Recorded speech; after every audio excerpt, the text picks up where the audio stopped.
Good evening, everyone. My name is Ioan Dura.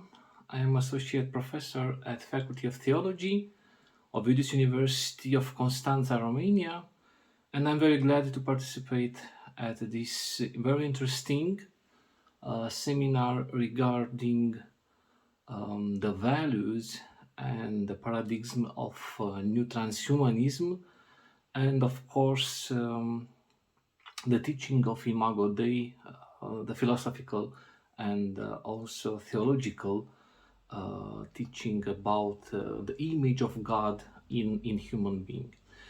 So the title of my presentation is Ideological Approaches of the New Man in Modernity and Transhumanism, from where to what? Theological interpretations. In my presentation, I will draw the attention at the three philosophical and ideological paradigms regarding the idea of the new man, namely nihilism, Marxism, and transhumanism. Nihilism is a philosophical paradigm of moral and epistemological skepticism. The term was used by the German philosopher Friedrich Nietzsche uh, in intention to describe the disintegration of traditional morality in Western society. Nietzsche characterized nihilism as the emptying of the world and especially of human existence of meaning, purpose, intelligible truth, or essential value. The German philosopher's idea were perhaps without any doubt landmarks in the thinking of a higher humanity in the program of Hitler fascism. The new human type, proposed along racial lines by the Nazis, was radically rejected by human society, but its impetus was one of the premises of the Second World War.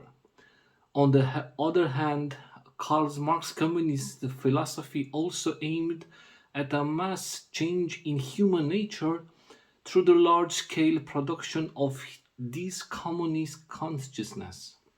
For the success of the cause itself, it was necessary to change people on the large scale, a change which can only take place within the framework of a practical movement, namely a revolution.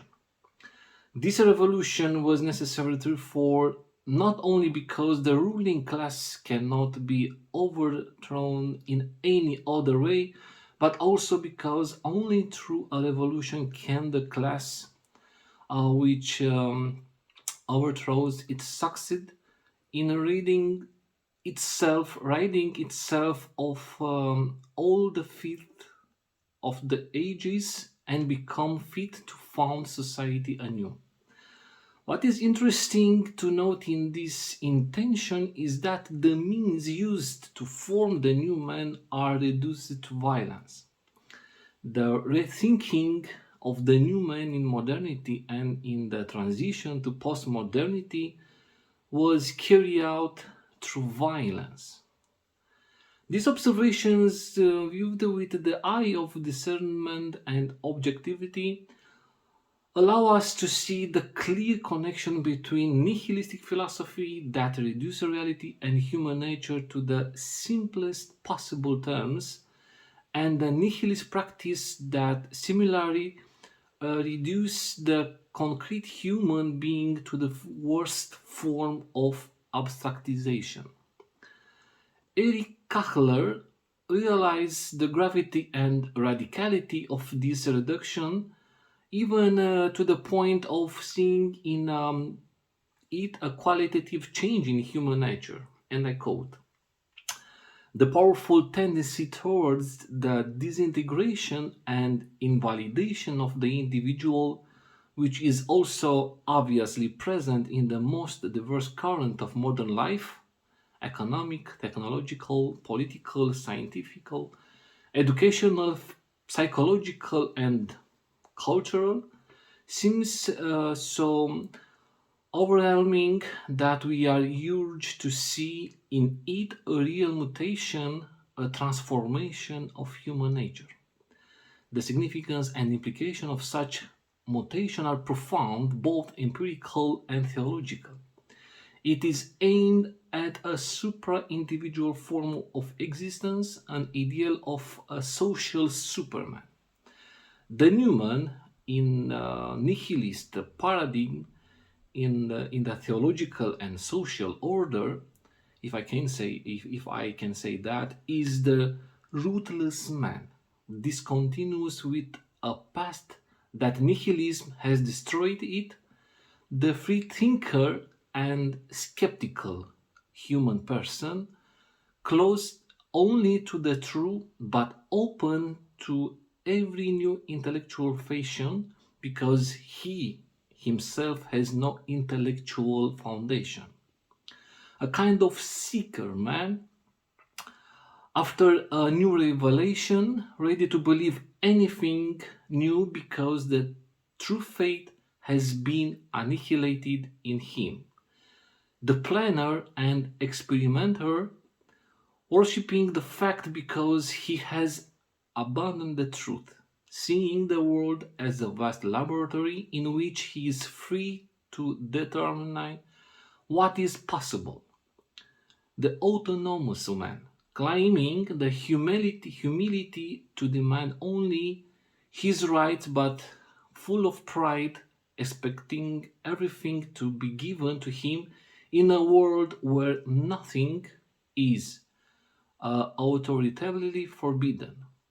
The man of the moment, without consciousness or values, and therefore at the mercy of the strongest incentive. The rebel, who hates all constraint and authority because he is own and only God. And also, we can define this new man in the nihilism paradigm as the mass man, completely reduced and simplified, and capable only of the most elementary ideas, but contemptuous of anyone who allows himself to point to the higher thing or the true complexity of life. The result of this thinking is a new humanism, atheistical one, desensitized and religiously secularized. The new man is seen as defeated and distorted by an human world. Pessimism and despair are a last week protest against nihilist ideology, while at the same time being a testimony to its success. It is positive. In a positive sense, the new man has set out to change the world and at the same time to change his own attitude towards an acceptance of the modern world which, through imperfect way, it is the only one he knows. In this direction, there is no longer any conflict because human being is in the process of being completely remodeled and reoriented, thus being perfectly adapted to the new world. This double dimension of the new man, positive one and negative one, sums up the state of contemporary man, the man in whom worldliness has triumphed over faith. At the same time, there are signs of transition, a foretaste of major change in the spirit of the age. The apostasy from Christian truth that characterized the modern and postmodern ages has reached its limit. God being dead, man created in his image has lost his nature and fallen into the sin. The new man no longer has enough interest in Christian truth to deny it, since all this attention is directed to this world. For the new man in nihilism, God has no place in his thinking. Now I will draw some lines, some particularities regarding Marxism and how this political and philosophical ideology seems to impose a new type of human being. Marxism, more than any other contemporary doctrine and ideology, claims to be responsible for the new man who was birthed. It heralds politically, socially, economical, and religiously. It is also claimed to be the heir to the whole scientific and social movement of the last centuries.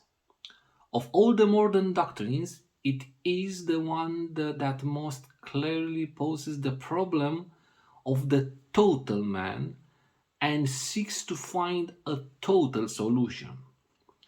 It is true that Marxism was identified from the beginning with an economic system, but over time it has become a social movement and a political party, so that it usually operates on at entirely different plane from Christianity point of view.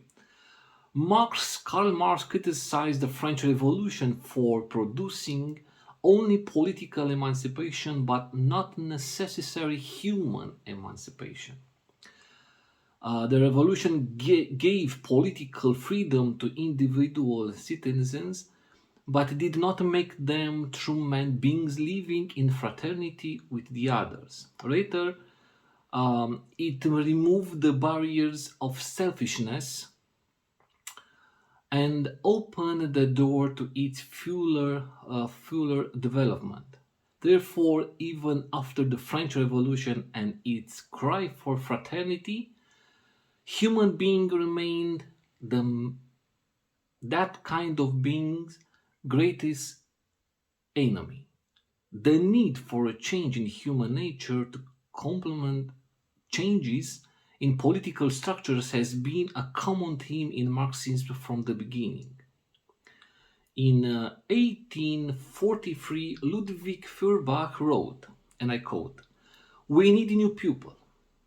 The old were spiritually defeated by centuries of slavery, which the abolition of absolute monarchy could not suddenly overcome. The removal of external servitude was not enough to produce a free person, a free human being." Marx responds to his problem in an important statement in his essay on the Jewish question.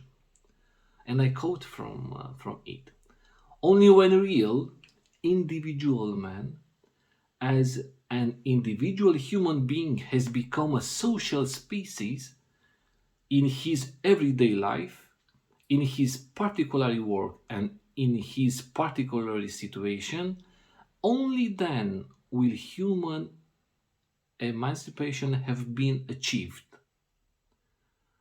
And I close the quotation. Man has yet to be liberated in order to attain humanity and brotherhood. Focusing on individuals and their everyday way of life in practice provides a precise location for that human emancipation that Karl Marx has in his mind. Quoting the French philosopher Rousseau, Marx points out that the task is nothing less than, and I quote, "the change, so to speak, of human nature, the transformation of each individual who in himself is a complete and solitary whole into a part of a greater whole of replacing physical and independent existence by a partial and moral responsible existence." And I close the quotation. With regard to human being, what interests us, Karl Marx saw the man's social liberation only as a stage towards his spiritual liberation. For him, as for the whole movement he inspired, social liberation played by far the greatest role. In the fact remains that, in his thinking, It is only a mean. Even when criticism of religion and the struggle against it become weapons in the social struggle and means in turn, the ultimate goal is always the regaining of self possession by man through the elimination of all transcendence. Marx believes that man has been robbed not only of his possessions, but also of his very being, authentic being, for the benefit of an imaginary power that dominates and crushes him from heaven. Communism, says Marx, and I open the quotation, as the real appropriation of the human essence by man and for man, and therefore as the return of man to himself in his social, human aspect, a complete consciousness and sustained return of all the riches of previous development, is naturalism fully realized and thus coincides with humanism. It is true and of the dispute between essence and existence, between objectivation and self affirmation, between individual and species. It solved the mystery of history and knows that it solves it. At the end of cosmic and social development, according to his philosophy, political philosophy, that so-called total man will truly be what these words express. Man will plunge into the depths of outer and inner nature. This is his good, which he will take to himself, overcome, and rise within himself to the level of the spirit, the unity of the individual with society. Man's appropriation of nature and his own nature defines the total man. He is, indeed, the one who is all, who possesses, appropriates, and makes good of nature in its totality. Mankind as a whole world has been scattered and at war with itself. It will attain its unity. This is the truth of man and the realization of his essence. Then there will be no more struggles and antagonism for human person. No more tensions within us, no more exclusivism. Marx speaks of an end of history. He proposed a kind of a resurrection of nature, of fulfillment and realization of a perfect unity achieved at last. We are dealing with the perfect man according to Marxism, at once collectively and unique. But what the Christian hopes for in another world at the end of the time, the Marxist dreams for it in this world and during our time. The Christian expects it from a supernatural intervention from God, but the Marxist sees it as the natural end of an immanent process, an end of history in the bosom of conditions of perception and intelligence still existing and without essential changes in the human organism. Marx looks forward to a liberation, but who, after all, will be liberated? The whole of history, says Marx, is nothing but a continual transformation of human nature. And this statement must be taken in its most emphatic sense. Nothing exists, said Engels, but the uninterrupted process of becoming. The liberation of man may remain as an aim, as a scope, but it becomes abstract. The immediate aims is to succeed in the plan of construction.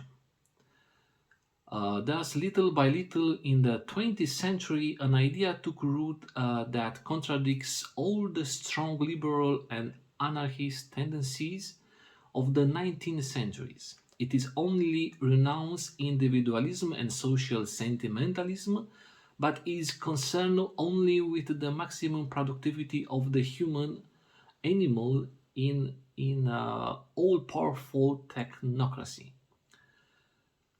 Thus, the situation regularly condemned by Marx in the Communist Manifesto, in which man is merely a machine of production, survives on a larger scale in another context.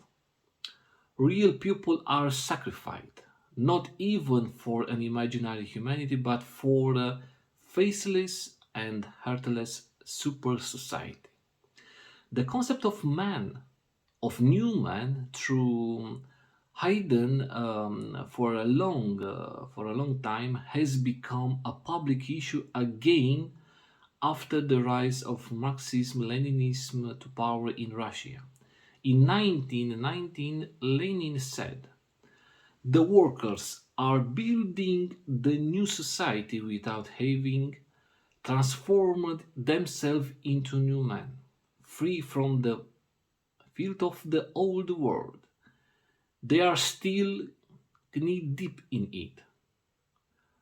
If they had waited for human nature to change before starting the revolution, then the communism would have had no postponed social reconstruction for the distant future. Beyond all aspects of the new Marxist communist man, today reality is verified the radical bankruptcy of this ideology in Europe.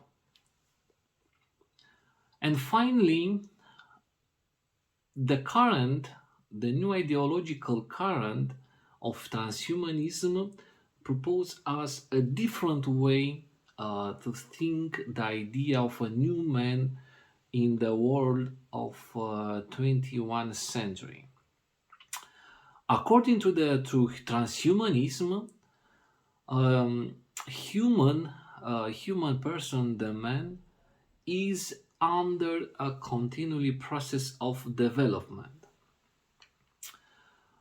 In fact, transhumanism is about the progress of new technologies in a kind of strange mixture with human body. So, transhumanism does not consider actual human nature as an aim in itself, but as a stage on the path of evolution. And this is very new for transhumanism. A stage on the path of evolution. We should restructure our own nature in accordance with what is desirable. By applying certain technologies to ourselves, we will become something that can no longer be described as human. We will become, according to transhumanism, post-human and overcome the limits that define the less desirable aspects of human condition, such as illness, aging, and death. What we call transhumanism inevitably leads to posthumanism, as I mentioned before. The end proposed by transhumanists is posthuman. Godlike beings, intelligent and immortal, not belonging to the species of Homo sapiens. Their species type is not well defined, but they could be robots, part human, part machine, or machine entirely without anything in common with humans, Homo sapiens will be replaced by Homo cyberneticus, if we can say that. Transhumanists propose a program of technicalization of human life. The trans prefix has a vector of range to what? Toward the beyond, in rupture with the anthropological situation of the moment in which the thing is thought. In addition, the term posthumanism is ambiguous because it covers two aspects of an antinomic transformation: the biophysical transformation of man, or the cybernetic one, of that singularity defended by Ray Kurzweil. The ideological background of transhumanism brings to the fore the posthumanist model of perfectibility. The movement pushed the process of abstractization of the humanist ideal of perfectibility to its ultimate consequences. It is a question no more and no less of reaching man from any biological anchorage in order to enter in a new stage of evolution. As we can observe, nihilism, also Marxism, and at the same time transhumanism represent challenges, deep challenges for theological reflection regarding the progress of society, the way how we think the human nature, the human being, in according to our times. I think from a theological point of view, um, we must um, we must learn to deal with these new challenges, because there will be more challenges in the future, and it is very important that us as theologians must give some argument for preserve the human dignity of human person, which has in his deep being the image of God, the imago Dei. We have freedom, we have reason, and we have consciousness. Each of us are unique in a particular way, and we must learn to deal with this all these changes, challenges in our society. The mission of the church is responsible to give answers to these challenges, and there are a lot of theologians that are very concerned regarding how will change our life, the new technologies, in what sense the new technologies will change and also change our life, because in somehow the man of this year of 21st century has a new relation with technology. We have smartphones, we have laptops, we have TVs, we have new forms of communications. The world of our days become more and more compressed, more and more small, if I say so in a metaphorical way, because we use new techniques of moving from one continent to another one in few hours. And yes, in conclusion, theology, Christian theology, has the responsibility to take all these new challenges in consideration and providing some answer that keep and preserve the human dignity of each person. Thank you very much.